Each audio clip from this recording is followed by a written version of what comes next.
गुरुर्ब्रह्मा गुरुर्विष्णू गुरुर्देवो महेश्वरा गुरुर् साक्षात् परब्रह्म तस्मै श्री गुरुवे नमः. जयांचे केलिया स्मरण होय सकळ विद्यांचे अधिकरण तेची वंदूया श्रीचरण श्री गुरूंचे. श्रुती स्मृती पुराणाम् आलयं करुणालयं नमामि भगवत्पादं शङ्करं लोकशङ्करं. शङ्करं शङ्कराचार्यं केशवं वादरायण सूत्रभाष्यकृतो वन्दे भगवन्तो पुनः पुनः. शुकासारिके पूर्णवैराग्य जाचे वशिष्ठा परिज्ञान योगेश्वराचे कवी वाल्मिका सारिखा मान्य ऐसा नमस्कार माझा सद्गुरु रामदासा. जय जय रघुवीर समर्थ. माझे सद्गुरू प्रल्हाद महाराज साखरखेर्डा, माझे आदरणीय स्थान श्रीगुरू डॉक्टर काका आणि मंदाताई गंधे या सगळ्यांना वंदन करते. आणि मला या क्षेत्रात आणण्यासाठी जिनी खूप प्रयत्न केले आणि मला या मार्गाची गोडवी या मार्गाचं मला गोडी निर्माण केली त्या जयश्रीताईंना सुद्धा मी वंदन करते.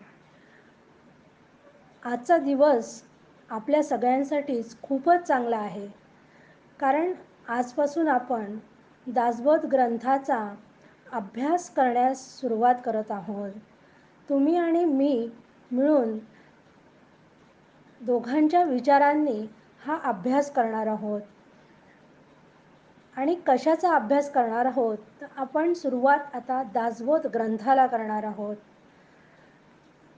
समर्थांनी अनेक प्रकारचे ग्रंथ लिहिले. त्यातले सगळ्यात महत्त्वाचे 3 ग्रंथ म्हणजे मनाचे श्लोक, दासबोध आणि आत्माराम. याला प्रस्थानत्रयी म्हणतात. ही प्रस्थानत्रयी प्रस्थान म्हणजे गमन करणे. आपल्याला माहिती आहे की एखादी व्यक्ती जर गावाला गेलेली असेल तर आपण म्हणतो तिने प्रस्थान केले आहे. म्हणून प्रस्थानत्रयी म्हणजे गमन करणे. मग इथे अध्यात्मामध्ये काय करायचं आहे तर मी सध्या जीव रूपात आहे तर मला आत्मरूप व्हायचं आहे, म्हणजे ब्रह्मापर्यंत पोचायचं आहे. त्याला प्रस्थानत्रयीचे ग्रंथ म्हणतात. कुठल्याही ग्रंथाचा अभ्यास करताना सुरुवातीला आकार ग्रंथांचा अभ्यास करून नंतर तो ग्रंथ समजण्यासाठी प्रकरण ग्रंथाचा अभ्यास करावा. आकार म्हणजे परमात्मा ब्रह्मा विष्णू महेश, की ज्या ग्रंथामध्ये जीव ब्रह्म ऐक्य सांगितले जाते. सर्व वेद वाङ्मय आणि या वेद वाङ्मयावर लिहिलेली उपनिषदे व सर्व संतांनी लिहिलेली ग्रंथसंपदा, ज्ञानेश्वरी आहे, दासबोध आहे, एकनाथी भागवत, या सगळ्यांना आकार ग्रंथ म्हणतात. दुसरा आहे प्रकरण ग्रंथ. जीव जगत ईश्वर जाणून घेण्यासाठी प्रकरण ग्रंथांचा अभ्यास करायचा. पंचदशी हे प्रकरण ग्रंथ आहे. निर्गुण रामाला जर भेटायचे असेल तर आधी प्रकरण ग्रंथांचा अभ्यास करायला हवा, कारण प्रकरण ग्रंथ मुळात असलेले जे सिद्धांत आहे ते अत्यंत सोपे करून सांगतात. जीव जगत आणि जगन्नाथ म्हणजे 3चा जकार. जीव भोक्ता आहे, जगत भोग्य आहे आणि जगन्नाथ प्रेरणा आहे. प्रेरणा म्हणजेच नित्यप्राप्त असलेलं चैतन्य. म्हणून या जगन्नाथ नित्यप्राप्त जो आहे तो आपल्यातच समाविष्ट आहे. म्हणून त्याच्या साह्याने जीव जगत जे माया प्रांतातले आहे आणि जगन्नाथ जो नित्य प्राप्त आहे, हे सगळं या प्रकरण ग्रंथातून आपल्याला समजावून घ्यायचे आहे. कुठल्याही ग्रंथाचा अभ्यास करताना तो कोणासाठी आहे, त्यात काय विषय आला आहे, त्यापासून लाभ काय आहे, हे चौकस बुद्धीच्या माणसाला आवडते.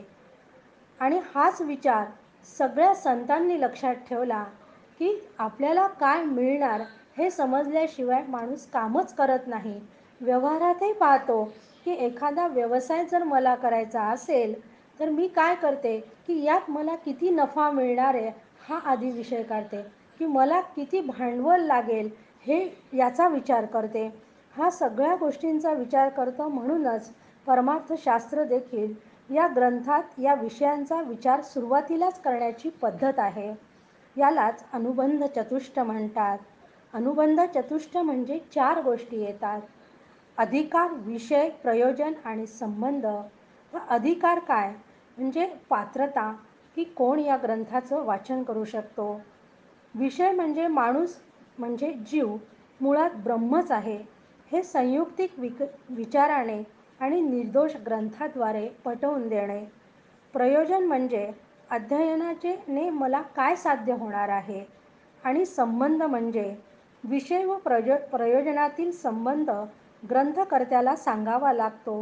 म्हणजे ग्रंथ आणि वाचक यांचा काय संबंध आहे. अशा या षडलिंगाचा 4 गोष्टी लक्षात ठेवल्यावर त्याचबरोबर षडलिंग काही 6 गोष्टी त्याला षडलिंग म्हणतात. त्या शास्त्रग्रंथांच्या 6 गोष्टींकडे सुद्धा लक्ष देऊन त्या ऐकाव्या लागतात. त्याला ग्रंथाचे षडलिंग म्हणतात. तर पहिलं उपक्रम आणि उपसंहार. प्रतिपाद्य विषयाची सुरुवात जेथून होते त्याला उपक्रम म्हणतात. आणि तो सांगून पूर्ण झाला की त्या ग्रंथाच्या सुरुवातीला जो हेतू होता तो पूर्ण झाला पाहणे याला उपसंहार म्हणतात. म्हणजे जसे की पेन्सिलने जर आपण एखादं वर्तुळ काढत असू तर त्या वर्तुळाला जिथून सुरुवात झाली तिथून पुन्हा त्या वर्तुळापर्यंत जाऊन थांबणे यालाच उपक्रम आणि उपसंहार म्हणतात. दुसरं अभ्यास. ऐकलेलेच ऐकणे, वाचलेलेच पुन्हा वाचणे म्हणजेच एकच गोष्ट पुन्हा पुन्हा करणे. तिसरं आहे अपूर्वता. अन्यत्र कुठेही असं फळ मिळणार नाही हीच त्या ग्रंथाची अपूर्वता असते. फल. ग्रंथाच्या अभ्यासाने जे प्राप्त होणार आहे त्याला फल म्हणतात. अर्थवाद. अर्थ म्हटलं की आपल्याला फक्त पैसाच लक्षात येतो. पैसा हा तर आहेच, पण ग्रंथाच्या दृष्टीने वाचकांना खेचून आणण्यासाठी किंवा प्रोत्साहन देण्यासाठी त्यांना फुगवून सांगणे किंवा अतिशयोक्ती करणे, त्यांची स्तुती करणे म्हणजे अर्थवाद. उपपत्ती. सिद्धांत सिद्ध करण्यासाठी ज्या उदाहरणांचा उपयोग केला जातो म्हणजेच दृष्टांताचा उपयोग केला जातो त्याला उपपत्ती म्हणजे युक्ती म्हणतात. की एखाद्या दृष्टांताने एखादा विषय समजून सांगणे त्याला उपपत्ती म्हणतात. असा या ग्रंथाचा अभ्यास करताना जर गोष्टी आपण लक्षात ठेवल्या तर आपल्याला अभ्यास करणं अत्यंत सोपं जाते. म्हणून समर्थांनी आता हे सांगितल्यावर आता आपल्याला आधी विचार करायचा आहे की ज्या ग्रंथाचा आपण अभ्यास करणार आहोत तो ग्रंथ म्हणजे दासबोध आहे. तर मग दास म्हणजे काय याचा विचार आपल्याला सुरुवातीला करावा लागेल. की दासबोध हा अध्यात्म ग्रंथाचा राजा आहे. दास म्हणजे भगवंताचा भक्त आणि बोध म्हणजे ज्ञान. म्हणून भक्ताला झालेले भगवंताचे ज्ञान म्हणजेच दासबोध. ज्ञान झाले की सत्याचं दर्शन होते. त्यामुळे जीवनातले दुःख नाहीसे होऊन मन समाधान पावते. समर्थांना केवळ भक्तीने भगवंताचे दर्शन झाले होते. त्यामुळे त्यांचे जीवन आनंदाने भरून गेले. मला जो आनंद मिळाला तोच इतरांनाही मिळावा असं समर्थांना वाटलं आणि म्हणून त्यांनी दासबोध ग्रंथाची रचना केली. समर्थांच्या दासबोधाचं वैशिष्ट्य म्हणजे कुठल्याही ग्रंथाची सुरुवात गणेशस्तवनाने होते, पण समर्थांनी पहिल्या दशकामध्ये पहिल्या समासामध्ये ग्रंथारंभ लक्षणं सांगून ग्रंथाची सुरुवात केली. पण ही सुरुवात अशीच नाही केली हो. त्याच्या मागे सुद्धा काहीतरी कारण आहे. कारण माणसाचा स्वभाव संतांना माहिती असतो आणि त्यांनी हे ओळखलं होतं, की जोपर्यंत आपल्याला काय मिळणार आहे हे आपण सांगणार नाही, तोपर्यंत या ग्रंथावर कोणीही विश्वास ठेवणार नाही. दुसरी गोष्ट म्हणजे ह्याच्यामध्ये मी कोणत्या ग्रंथांचा आधार घेतला आहे हे सांगितल्यावर ते माझ्यावर विश्वास ठेवणार नाही. म्हणून त्यांनी सुरुवातीलाच त्यामध्ये फळ काय मिळणार आहे सांगितलं, ग्रंथाचा विषय काय आहे हे सांगितलं. म्हणजे आपण जे अनुबंध चतुष्ट सांगितलं, ह्या सगळ्या गोष्टी सुरुवातीला पहिल्याच प्रकरणामध्ये पहिल्याच समासामध्ये समर्थांनी सांगितलं आहे. म्हणून त्यांनी सुरुवात करतानाच म्हटलं, श्रोते पुसती कोण ग्रंथ, काय बोलिले जे येथ, श्रवण केली आणि प्राप्त, काय आहे श्रीराम. की त्यांनी सरळच सांगितलं आहे की या शब्दांनी मी काय बोललो हा विषय म्हणजे मला प्राप्त काय आहे हे आणि प्रयोजन काय आहे, या सगळ्या गोष्टी त्यांनी या समासात सांगितल्या आहेत. आणि कुठलाही ग्रंथ असो, आपली उपनिषदही असो, हा गुरु शिष्यांचा संवाद रूपाने आहेत. तसाच हा ग्रंथ देखील गुरु आणि शिष्य यांच्या संवाद रूपानेच समर्थांनी लिहिला आहे. हे सांगत असताना अगदी चौथ्याच ओळीमध्ये समर्थ सांगतात आहे की याचं फळ काय आहे. तर भक्तीचेने योग देव, निश्चय पावती मानव, ऐसा आहे अभिप्राव इये ग्रंथी. की या ग्रंथाचं तात्पर्य काय आहे. तर अधिकार संपन्न व्हायचं आहे. जसं आपण अनुबंध चतुष्टमध्ये अभ्यास केला की अधिकारी असावं लागतं. तर अधिकार होऊन भक्तांनी काय करायचं आहे, तर आत्मरूप देव मी आहे असा निश्चितपणे अनुभव घ्यायचा आहे. पण हा अनुभव जर मला घ्यायचा असेल तर मला सगळ्यात पहिल्यांदा काय, मला भक्त व्हावं लागेल. भक्त झाल्याशिवाय मी आत्मरूप देव मी आहे असा निश्चय करू शकणार नाही. मग भक्त होण्यासाठी काही अटी असतात. तर भक्त होण्यासाठी साधन चतुष्ट संपन्न असावं लागतं. पुन्हा प्रश्न पडला की आता साधन चतुष्ट संपन्न म्हणजे काय. तर विवेक, वैराग्य, समाधी, षटक आणि मुमुक्षुत्व ज्या साधकाच्या अंगी असते तो भक्त असतो. पण आता विवेक, वैराग्य, समाधी, षटक आणि मुमुक्षुत्व म्हणजे काय हे पुढच्या प्रकरणामध्ये येणारच आहे. त्यामुळे त्यावर आपण सध्या फारसा विचार करायचा नाही. पण फक्त लक्षात ठेवायचं आहे की या 4 गोष्टी जवळ असल्याशिवाय साधक भक्त होत नाही. आणि असा जर तुम्ही भक्त झाला, असा जर तुम्ही अधिकारी असाल तरच निश्चयी पावती मानव असं समर्थ आपल्याला सांगतात आहे. हेच या ग्रंथाचं तात्पर्य आहे. हाच विचार सांगताना मनाच्या इथे जसं समर्थांनी सांगितलं की भक्तीचेनी योग देवे म्हणजे तुम्ही भक्ती मार्गाने जा, हाच विचार मनाच्या श्लोकात सांगताना समर्थ म्हणतात, मना सज्जना भक्तिपंथेची जावे, तरी श्रीहरी पाविजे तो स्वभावे. तोच विचार ज्ञानेश्वर महाराज सांगतात, येथे अविद्या हे स्थळ, तेने मोक्षपादान फळ, या दोन्ही केवळ साधन ज्ञान श्रीराम. म्हणजे पहा, सगळ्या संतांचे विचार एकच असतात हे आपल्या यावरून लक्षात येते. असा हा ग्रंथाचा तात्पर्य विषय सांगितल्यानंतर समर्थ म्हणतात आहे की मला मुख्य भक्तीचा निश्चयो, शुद्ध ज्ञानाचा निश्चयो, आत्मस्थितीचा निश्चयो बोलिला असे श्रीराम. आता समर्थ 5 ते 9 या ओव्यांमध्ये विविध विषय दिले आहेत आणि त्यामुळे त्यांनी कसा निश्चय करायचा आहे हे सांगितलं आहे. म्हणजे निश्चय हा शब्द वापरून त्यांनी निश्चय शब्द समर्थ का वापरतात, तर तिथं ते निश्चय सांगताना म्हणतात आहे की संशयरहित ज्ञानाला निश्चय असं म्हणतात. तर मला कशाचा निश्चय करायचा आहे? तर सध्या मी कशी आहे? तर मी सकाम भक्त नाही. माझ्याजवळ खरं ज्ञान नाही. आत्म्याबद्दलच्या सगळ्या चुकीच्या संकल्पना माझ्याजवळ आहेत.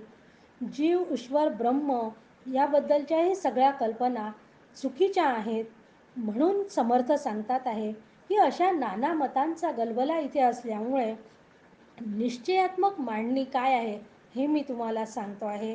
तर निश्चयात्मक मांडणी सांगताना समर म्हणतात आहे की नाना किंत 12व्या ओळीत म्हणतात आहे, नाना किंत निवारिले, नाना संशयो छेदिले, नाना आशंका फेडिले, नाना प्रश्न श्रीराम.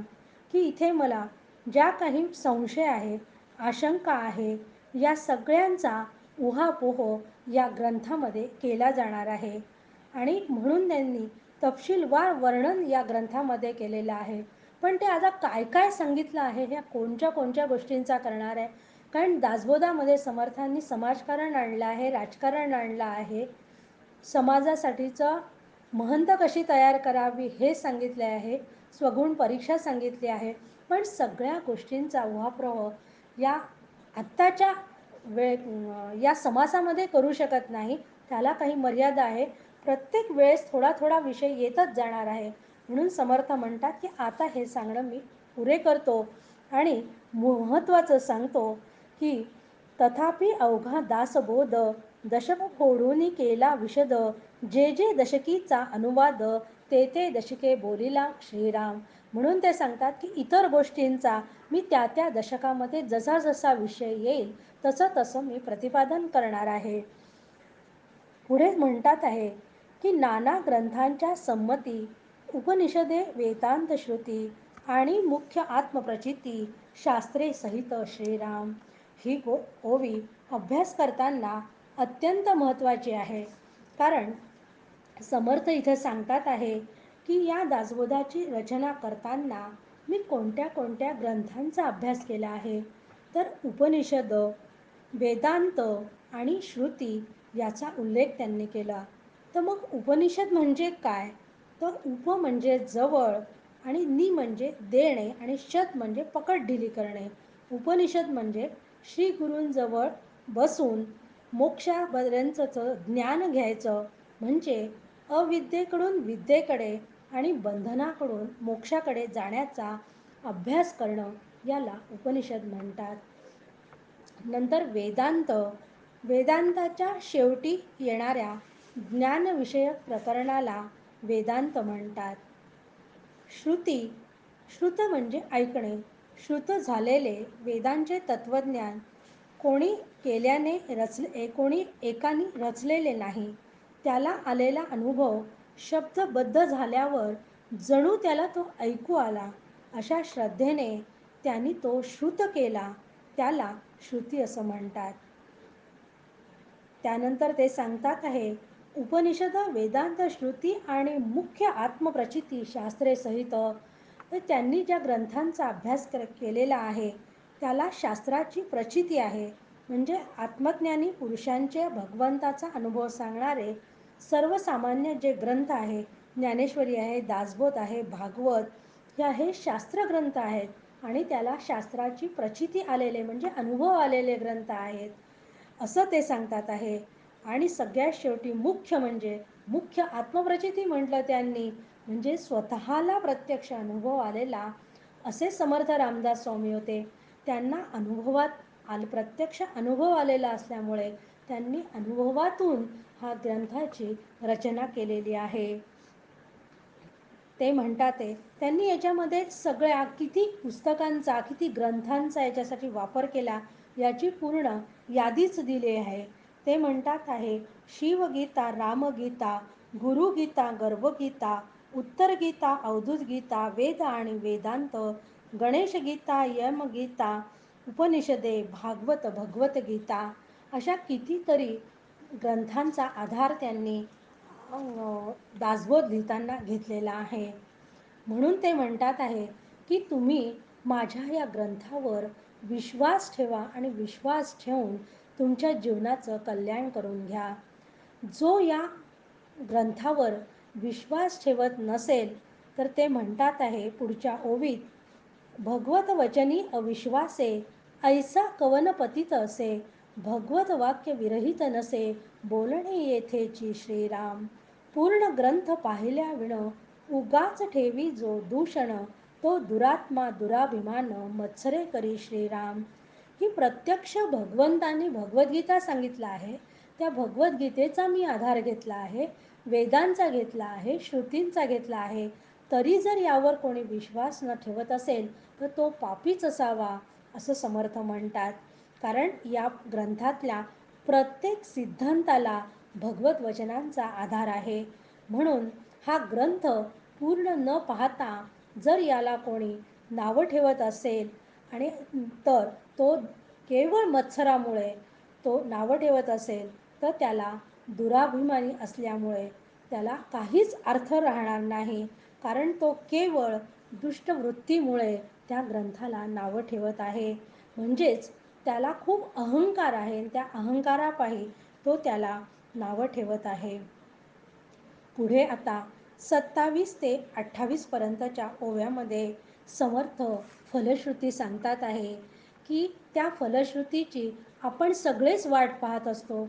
आपण बघा ना, आपला जो आजपर्यंतचा परमार्थ होता तो फलश्रुतीसाठीच असताना. म्हणून कोणतेही आपण हे वाचतो पोथ्या पुराणं, त्याच्यामध्ये शेवटी फलश्रुती दिली असते. कारण तुम्ही जर हे वाचलं तर तुम्हाला हे फळ मिळेल. कारण तुम्हाला फळ मिळत असेल तरच तुम्ही वाचता. म्हणून ही पद्धत आहे की कुठल्याही ग्रंथाला शेवटी फलश्रुती असते. इथेही समर्थ तेच सांगतात आहे. आता अत्यंत महत्त्वाची ओवी आपल्याला समर्थ सांगतात आहे की आता श्रवण केली याचे फळ, क्रिया पालटे तात्काळ, तुटे संशयाचे मूळ, एकसरा श्रीराम. ते सांगतात आहे की आता तुम्हाला या ग्रंथाचं श्रवण करायचं आहे. तर मग श्रवण केली याचे फळ, श्रवण जर तुम्ही चांगल्या पद्धतीने केलं तर काय होणार आहे, क्रिया पालटे तात्काळ. मग मला जर ती क्रियामध्ये माझ्यामध्ये जर बदल करायचा असेल तर मला हे श्रवण कसं केलं पाहिजे, समर्थांना इथं कसं श्रवण अपेक्षित आहे. तर समर्थ म्हणतात आहे की श्रवण याचा अर्थ काय आहे, तर वेदांताच्या तात्पर्याच्या निश्चयाला श्रवण म्हणतात. मला लहानपणापासून पुस्तकं वाचण्याची आवड होती. आधी मी ऐतिहासिक कादंबऱ्या वाचत होती. मग पुढे चालून मासिकं वगैरे वाचायला लागली. काही ग्रंथसंपदा पण वाचत होती. त्यानंतर नॉवेल वगैरे पण हिंदी वाचत होती. पण हे सगळं वाचत होते. पण मग हळूहळू मला परमार्थाची आवड निर्माण झाली. मग मी जास्त फक्त आध्यात्मिक ग्रंथ वाचायला लागले. ते वाचत असताना एखादाच ग्रंथ कधीतरी आपल्याला खूप जास्त त्या ग्रंथावर श्रद्धा बसते आणि तोच ग्रंथ पुन्हा पुन्हा वाचावासा वाटतो. मग असंच झालं. गजानन महाराजांची पोथी दासबोध नुसता नित्य नियमाने रोज वाचत चालली होती. अनेक प्रकारे त्याची पारायणं करत होती. पण ही पारायणे करूनही माझ्यात काहीच बदल झाला आहे असं मला जाणवत नव्हतं. की जेव्हा मी खरं श्रवण समर्थ काय म्हणतात आहे त्या पद्धतीने करायला लागल्यावरच, कारण तोपर्यंत माझे आचार विचार स्वभावात अजिबात बदल होत नव्हता. म्हणजे श्रवण कसं करायचं हे अपेक्षित आहे त्यांना, की जे श्रवण केल्यावर माझ्यामध्ये काहीतरी बदल झाला पाहिजे. म्हणजेच क्रिया पालटे तात्काळ. हा जर बदल केला स्वतःमध्ये तर काय होणार आहे, क्रिया पालटे तात्काळ. हे सांगताना सुद्धा बघा समर्थांनी काय म्हटलं आहे की जाणीवपूर्वक क्रिया पालटेमधले तात्काळ हा शब्द त्यांनी तिथं वापरला आहे. तो जाणीवपूर्वक वापरला. कारण ही क्रिया पालटे हळूहळू असं समर्थ म्हणत नाही आहे. ते क्रिया पालटे तात्काळ म्हणतात. कारण या ग्रंथ श्रवणाचं फलित काय आहे तर ते आज आत्ता आणि ताबडतोबच तुम्हाला मिळणार आहे याची ग्वाही समर्थ देतात आहे. कारण तसं परिवर्तन आचरणातून मला दिसलं पाहिजे. आणि असं जर मी श्रवण केलं तर काय होईल, तर तुटे संशयाचे मूळ असं समर्थ पुढच्या चरणात आपल्याला सांगतात आहे. मग तुटे संशयाचे मूळ कारण आपलं वृत्ती खूप संशयी आहे हो. कधीच आपण सहजतेने कोणावर विश्वास ठेवत नाही. म्हणून समर्थ सांगतात आहे, की जर तुमच्या मनामध्ये अध्यात्माबद्दलचे जे काही सगळे संशय असतील, ते दूर झाल्याशिवाय तुम्हाला या ग्रंथाचं फळ मिळणार नाही. मग श्रवणातून मला हेच ऐकायचं आहे, की मी जी संशय आहे, मला काही भ्रम झाले आहेत, यातनं मी बाहेर पडली पाहिजे, तरच ते खरं श्रवण होणार आहे.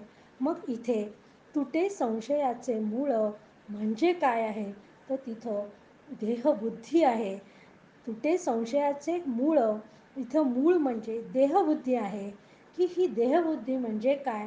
की मी स्वतःला सध्या देह समजते आहे. तसं मी देह नाही, मी म्हणजे आत्मा आहे. पण हा विचार आपल्याला पुढे सविस्तररित्या समजून घ्यायचा आहे. पण सध्याच्या घटकेला फक्त एवढंच लक्षात ठेवायचं आहे, की मी देह नसून मी आत्मा आहे. माझं स्वरूप कसं आहे? सच्चित आनंदरूप माझं स्वरूप आहे. आणि मी एका म्हणजे मी परमेश्वराचा अंश आहे. त्यामुळे मी देह नाही, तर मी आत्मा आहे. ही देहबुद्धी जेव्हा माझी नाहीशी होईल, तेव्हा तुटे संशयाचे मूळ, असं समर्थ सांगतात आहे. अहो, ती फलश्रुती वहिलाच्या सांगतात आहे, तर मग ती इतकी सोपी असणारच नाही ना. म्हणून श्रवण केलियाचे फळ, क्रिया पालटे तात्काळ, तुटे संशयाचे मूळ एक सरा, असं समर्थ सांगतात आहे. संशयाचे मूळ जर माझं तुटलं, की मी देहबुद्धी ते आत्मबुद्धी करावी, असं समर्थ सांगतात. म्हणजे मी देह नाही, मी आत्मा आहे, हा माझा विचार पक्का झाला, की माझ्या क्रियेत पालट होतो. आणि क्रिया कशामुळे पालटते? तर श्रवण केल्याने पालटते. म्हणजे श्रवण ही एक निरंतर चालणारी प्रक्रिया आहे. म्हणून मी जे जे काही श्रवण केले आहे, ते मला समजलं पाहिजे. समजल्यानंतर ते माझ्या विचारात भिनलं पाहिजे. विचारात भिनल्यानंतर ते माझ्या उच्चारात आलं पाहिजे. आणि उच्चारात आल्यानंतर माझ्या ते आचरणात आलं पाहिजे. त्या ठिकाणी श्रवणाची क्रिया पूर्ण होते. म्हणून इथं समर्थांनी जे सांगितलं आहे, की इतकं श्रवणाला त्यांनी महत्त्व दिलं आहे, की आता श्रवण केलियाचे फळ, क्रिया पालटे तात्काळ, तुटे संशयाचे मूळ एक सरा श्रीराम. पण एवढं सोपं आहे का हो असं संशयाचं मूळ तोडणं? कदापि शक्य नाही आहे. मग त्यासाठी काय करायचं आहे? की मला जर या देहबुद्धीतनं बाहेर जायचं असेल, म्हणजे मला देहबुद्धी माझी देह तादात्म्य कमी करायचं असेल, तर मला काय करायला पाहिजे? याचा इलाज समर्थांनी 30व्या ओवीमध्ये सांगितला आहे. कारण मला माझ्यामध्ये आंतरिक बदल केल्याशिवाय मला स्वरूपाचं ज्ञान होणार नाही. त्यासाठी 30वी ओवी सांगते आहे, नासे अज्ञान दुःख भ्रांती, शीघ्रची येथे ज्ञानप्राप्ती, ऐसी आहे फलश्रुती, ये ग्रंथी श्रीराम. कारण मी अज्ञानी आहे. अज्ञान म्हणजे काय? मला ज्ञान नाही आहे. मग मला ज्ञान कशाचं नाही आहे? तर मी अज्ञानी आहे स्वतः. हे दृश्य जगत, जगताचं कारण ब्रह्म आणि जगताचा नियंता ईश्वर, या संबंधीचं कुठलंच अज्ञान जोपर्यंत माझं दूर होत नाही, तोपर्यंत मला ज्ञान होणार नाही. म्हणून आधी समर्थ सांगतात आहे, की तू अज्ञान बाजूला जर झालं, तर अज्ञान बाजूला झाल्याबरोबर, कारण दुःख कशाने? अज्ञानाने आहे. अज्ञान जेव्हा बाजूला सरेल, तेव्हा दुःखसुद्धा बाजूला होईल. पण त्यासाठी मला हे दुःख आणि अज्ञानातनं जर मला बाहेर पडायचं असेल, ते मला नको असेल, तर मला सगळ्यात महत्त्वाचं म्हणजे ज्या गोष्टींच्या भ्रमामध्ये मी अडकलेली आहे, तो भ्रम मला दूर करावा लागेल. हे भ्रम जीवाला 5 प्रकारचे पडतात. जगत सत्यत्व भ्रांती, कर्तृत्व भोक्तृत्व भ्रांती, भेदभ्रांती, संघभ्रांती आणि विकारभ्रांती. आता आपण हळूहळू या भ्रांतीचा थोडासा विचार करण्याचा प्रयत्न करू. भ्रांती म्हणजे काय? तर भ्रम, की जे नसताना मला दिसत राहते, त्याला भ्रम म्हणतात. जग भासमान असूनही मला सत्य वाटते. समजा सोनाराच्या दुकानामध्ये जर आपण गेलो, तर सोनाराच्या दुकानामध्ये अनेक प्रकारचे अलंकार तिथं आपल्याला दिसतात. तिथे काही कानातले असतात, गळ्यातले असतात, बांगड्या असतात. असे बऱ्याच प्रकारचे अलंकार तिथं ठेवलेले असतात.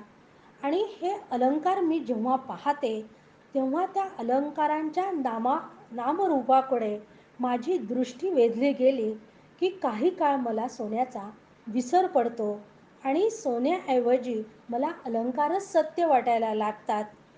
अगदी त्याचप्रमाणे या संपूर्ण जगतात जे नामरूपाला आलेले हे जग आहे, ते मला सत्य वाटते आणि ज्याच्या सत्तेवर ती मला भासमान होतात आहे, त्या मूळ ब्रह्मस्वरूपाचा मला विसर पडतो. म्हणजे जे आधी नसते व नंतरही राहत नाही. मग हे मध्ये आधेच कसं काय काय दिसणार आहे ना? मध्ये आधे असणंसुद्धा शक्यच नाही आहे. यालाच भ्रम म्हणतात. म्हणून हा देह कायमस्वरूपी नाही. तो कालही नव्हता, उद्याही राहणार नाही. मग मधल्या काळामध्ये तरी तो सत्य आहे का हो? तो बिलकुल सत्य नाही आहे. कारण देह कसा आहे? तो विकारी आहे. म्हणून तसंच या जगाला सुद्धा उत्पत्ती, स्थिती, लय आहे. जग आधी नव्हतं. नंतर ते उत्पन्न झालं आणि नंतर ते लयाला जाणार आहे. म्हणून मधल्या अधल्या काळामध्ये तरी जग असणं सत्य आहे का? म्हणून सुरुवातीला जगत सत्यत्व भ्रांतीमधून मला बाहेर पडावं लागेल. त्यानंतर कर्तृत्व भोक्तृत्व भ्रांती. हाही आपण एका उदाहरणाने समजून घेऊया की कर्तृत्व भोक्तृत्व भ्रांती म्हणजे काय. बैठकीमध्ये आपण गालिचा टाकतो. समजा तिथे जर एक जांभळ्या रंगाचा गालिचा मी टाकलेला असेल आणि त्या गालिच्यावर जर मी एखादा पेपर वेट किंवा स्वच्छ काच असलेला वस्तू जर ठेवली, तर त्या वस्तूमध्ये त्या गालिच्याचा रंग प्रत प्रतिबिंबित झालेला असतो आणि ती मूळची वस्तू स्वच्छ असताना देखील मला ती जांभळ्या रंगाची दिसायला लागते. कारण त्याचं अधिष्ठान जे आहे, तो गालिचा तो जांभळा असतो. त्यामुळे ती वस्तू मला जांभळी झाल्यासारखी वाटते. अगदी तसंच जीवाच्या बाबतीत होते, की जीव कर्ता आहे, आत्मा अकर्ता आहे आणि ईश्वर कर्विता आहे. पण तरीही जीवाला वाटते की मीच कर्ता भोगता आहे. म्हणून मी जर कर्ता भोगता असले, कारण जीव काहीच करत नाही आणि मगाशीच सांगितलं की देह सत्यत्व भ्रांतीमुळे म्हणजे देहबुद्धीमुळे मला देह मी वाटते. पण मी देह नाही आहे, मी आत्मा आहे आणि आत्मा तर अकर्ता आहे. मग तो आत्मा अकर्ता असतानाही जीव करता आहे. पण तरीही मला असं वाटते की सगळं काही आत्माच करतो आहे. त्या करता भोगता आहे. मग मला सांगा की आता कोरोना आहे, मी अकर्ता आहे. मग मला कोरोनाची भीती वाटायला पाहिजे का हो? मुळीच वाटायला नाही पाहिजे. म्हणजेच काय की कर्तृत्व भोक्तृत्व भ्रांतीमधून मला बाहेर पडायला पाहिजे. कारण मी स्वतःला अजूनही जीवच समजते आहे ना, मी स्वतःला आत्मा समजत नाही आहे. म्हणून या भ्रांतीतून सुद्धा मला बाहेर पडावं लागेल. तिसरी भ्रांती आहे की भेदभ्रांती. भेदभ्रांती म्हणजे जिथं दोन वस्तू असतात तेव्हा मला भेद झाल्यासारखा वाटतो, त्याला भेदभ्रांती म्हणतात. भेदभ्रांतीसाठी सुद्धा आपण एक दृष्टांत घेऊया की घरी आपल्या गोदरेजचं कपाट असते आणि ते कपाट माझ्या घरामध्ये अगदी खिडकीच्या बाजूला ठेवलेलं आहे आणि त्या कपाटाला वर एक आरशावर धूळ बसू नये म्हणून पडदा लावण्यासाठी एक रॉड लावलेला आहे. तर त्या खिडकीमधनं त्या दिवशी मी सहज बघत होते, तर त्या खिडकीमधनं एक चिमणी आली आणि ती त्या रॉडवर बसली आणि ती रॉडवर बसलेली असताना तिथल्या त्या आरशामध्ये तिला दुसरी चिमणी दिसायला लागली आणि दुसरी चिमणी दिसायला लागल्याबरोबर ती त्या आरशावर चोच मारायला लागली. कारण तिला तिथं वाटायला लागलं की दुसरी चिमणी येऊन बसलेली आहे म्हणून ती त्याला चोच मारायला लागली. पण मुळात तिथे दुसरी चिमणी आलेली होती का हो? मुळीच आलेली नव्हती. पण तिला तिचं प्रतिबिंब त्या आरशात दिसत होतं म्हणून ती तिथं त्याला चोच मारत होती. तसंच आपलं सुद्धा होते आहे की आत्मा नावाचं तत्व एकच आहे, तिथं दुसरं काहीच नाही आहे. पण या अधिष्ठानाच्या अधिष्ठानावर आपल्याला हे जगत सगळं भासतं आहे, ते भासमान आहे. आणि या भासमान जगामध्ये या एका ब्रह्माशिवाय दुसरं काही नसतानाही नामारूपाला आलेल्या अनेक वस्तू आपल्याला वेगळ्या वेगळ्या सतत दिसत आहे डोळ्यांना. जग दिसतं आहे त्यामुळे मला सगळ्या गोष्टींचे भास व्हायला लागले. आणि जिथं भास निर्माण झालेला असतो तिथं दोन वस्तू येतात आणि जिथं द्वैत असतं तिथं तू मयमय झाल्याशिवाय राहत नाही. हा रोजचा व्यवहारातला आपला अनुभवसुद्धा आहे. म्हणून माझा जर आनंद मला टिकवायचा असेल तर मला या भेदभ्रांतीमधून बाहेर पडायला पाहिजे. चौथी सांगितले आहे संघभ्रांती. की संघभ्रांती म्हणजे काय? तर मी आत्मा आहे. आत्मा आणि शरीर यामध्ये, शरीर म्हणजे जीव, यांचा आपापसात कधीच संबंध नाही आहे. पण तो संबंध आहे असं मला नेहमी वाटत राहतं. कारण समजा पाणी आहे तर पाणी आणि आपण जर थंड पाणी, म्हणजे पाणी कसं आहे, शीतल आहे म्हणजे थंड आहे. जर थंड पाणी मी गॅसवर ठेवलं तर त्याला अग्नी लागल्याबरोबर, त्याला उष्णता लागल्याबरोबर ते पाणी गरम होते. म्हणजे अग्नीची उष्णता पाण्यामध्ये उतरते आणि दोघांचा संग होतो. पण तसं आत्मा आणि जीव यांचा कधीच संबंध नाही. कारण आत्माला कशाचाच संग नाही, तो निर्विकार आहे, त्याला कशाचाच संग नाही. म्हणून आत्मा काहीच करत नाही. पण जीवाला असं वाटत राहते की आत्मा सगळं करत असला तरी मी करतो, म्हणून तो संघामध्ये सुद्धा अडकत राहतो. तर आत्मा आणि शरीर यांच्यामध्ये तत्वतः ते तसे पाहिलं तर ते एकरूपच आहे.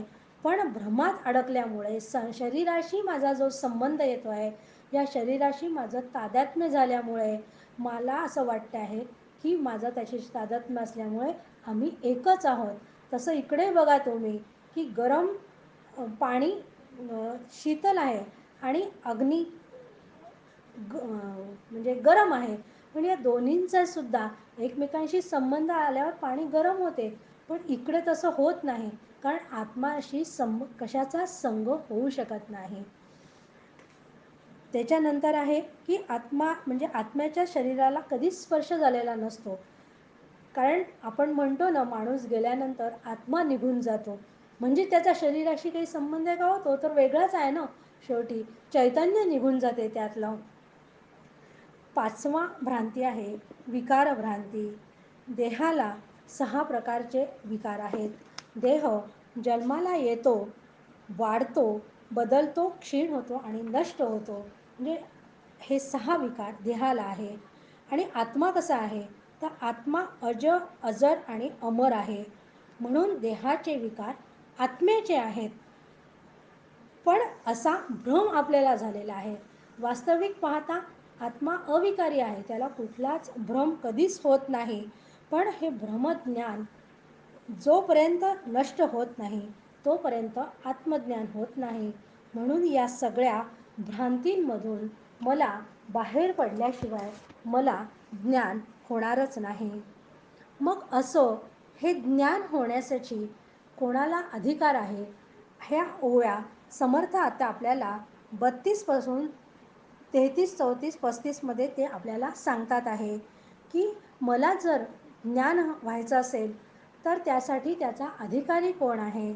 तर समर्थ सांगतात आहे की जो भ्रांत आहे, जो अवगुणी आहे, अवलक्षणी आहे, धूर्त आहे, आळशी आहे, पापी आहे, निंदक आहे, तो बद्ध आहे, तो मुमुक्षुत्व पण त्याच्याकडे नाही आहे, मूर्ख आहे आणि शिवाय अभक्त आहे, अशा सगळ्या लोकांना ज्ञान करून घेण्याचा अधिकार आहे असं समर्थ सांगतात आहे.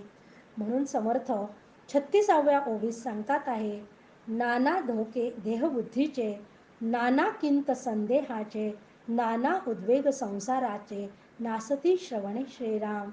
की मी देह आहे या एकमेव भ्रांतीमुळे माणसाला अनेक प्रकारचे दुःख, यातना, संकट सहन करावी लागतात. म्हणून समर्थांनी आपल्याला म्हटलं आहे की कोणी कितीही पापी असला तर त्यालासुद्धा या दुःखापासून मी दूर करेल, त्याला मी ज्ञानी करेल. पण त्यासाठी तुम्हाला श्रवण करावं लागेल, कारण श्रवणामुळे हे नुसत्या ते श्रवणामुळे जाणवणार नाहीत आपल्याला, कारण त्यांनी आपल्याला ज्ञान होणार आहे.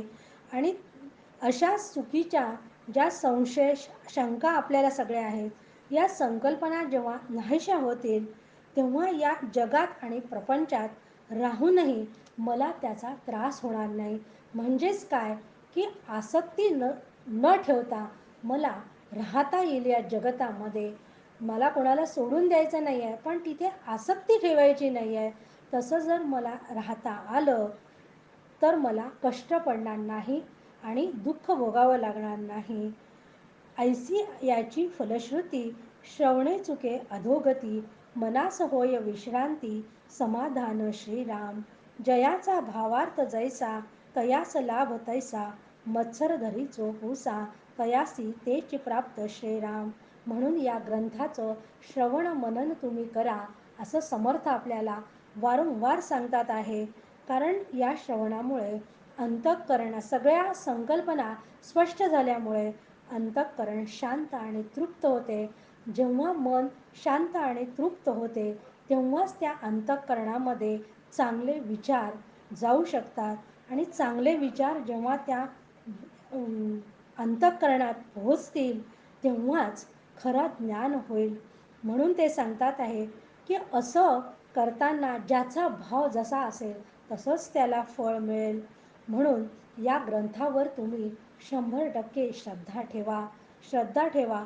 कारण तुमची श्रद्धा जितकी जास्त असेल तेवढं फळ तुम्हाला मिळेल. कारण तुम्ही केवळ हा ग्रंथ कोणी लिहिला आहे असं व्यक्ती मत्सरामुळे जर तुम्ही पाहत असाल तर तुमचं नुकसान होणार आहे.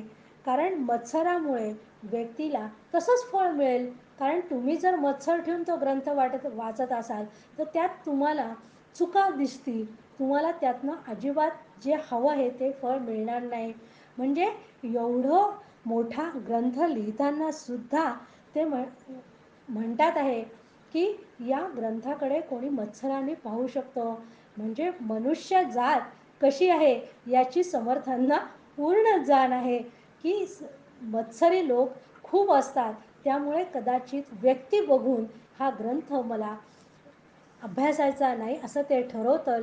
तर त्यांनीसुद्धा म्हणजेच त्यांनी जे सांगितलं आहे की जे माझे निंदक आहे त्यांनासुद्धा मी या ग्रंथाचं फळ देईल हे एकदा पुन्हा त्यांनी स्पष्ट केलं आहे. इतक्या सुंदर पद्धतीने त्यांनी ग्रंथारंभ लक्षणे सांगून आपल्याला काय फळ मिळालं सांगणार आहे. आणि आता पुढच्या समासापासून स्तवनाला समर्थ सुरुवात करणार आहे.